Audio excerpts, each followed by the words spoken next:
The Israeli settlement of Shiloh is perched in the highlands of the occupied West Bank. Jewish settlements such as Shiloh have recently seen rapid expansion onto land claimed by Palestinians. And Jewish settlers are optimistic that incoming U.S. President Donald Trump will help them realize a key goal: the annexation or absorption of the West Bank into Israel, despite Palestinian objections. Yisrael Medad is a Jewish-Israeli activist who lives in Shiloh.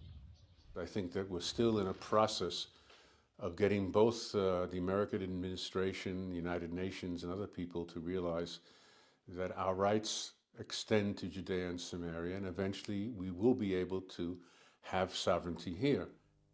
Since conquering the West Bank from Jordan in a 1967 war, Israel has not officially annexed the territory. And Palestinians, Israeli peace activists, and previous U.S. administrations have hoped the West Bank would one day become part of an independent Palestinian state alongside Israel. One Palestinian activist said the expansion of settlements had left Palestinian villages in the central West Bank surrounded. He said much of the expansion was happening without formal approval from the government, telling Reuters, quote, "Areas across the center of the West Bank are under the control of settlers now." According to analysis from the Israeli non-government group Peace Now, which tracks settlement expansion, at least 43 new settler outposts have been established over the past year. That's compared with an average of under 7 a year since 1996. Most countries consider the West Bank occupied territory and deem the settlements illegal under international law. That position was upheld by the UN's top court in July. At the same time, violence by Jewish settlers against Palestinians in the West Bank has escalated, drawing international condemnation and U.S. and European sanctions. It is difficult to see how the next Trump administration could balance Israel absorbing the West Bank with preserving Palestinian dreams of statehood. One of the diplomatic achievements of Trump's first term in office is what are called the Abraham Accords, a deal that normalized relations between Israel and 4 Arab nations. And Trump may likely want to expand the accords to include Saudi Arabia. But Riyadh rejects Israeli claims to sovereignty in the West Bank.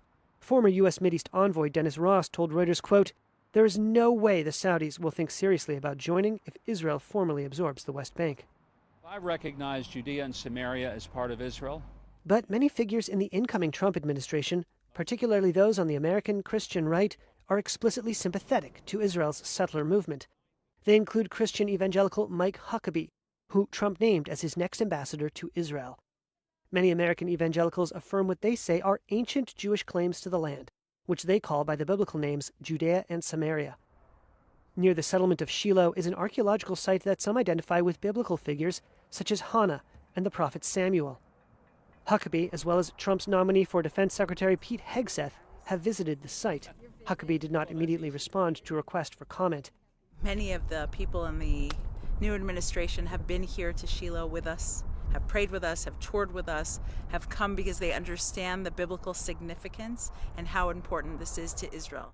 Eliana Passington lives in the nearby settlement of Eli and serves on the regional council. And I think that the new administration understands and appreciates the right we have as Jews to the biblical heartland. In his first term, Trump moved the U.S. Embassy in Israel to Jerusalem. He also ended Washington's long-held position that settlements are illegal. But in 2020, his plan to create a rump of a Palestinian state along existing boundaries derailed efforts by Israeli Prime Minister Benjamin Netanyahu for Israeli sovereignty over the area. Now, Israeli activists hope that sovereignty will finally be made official.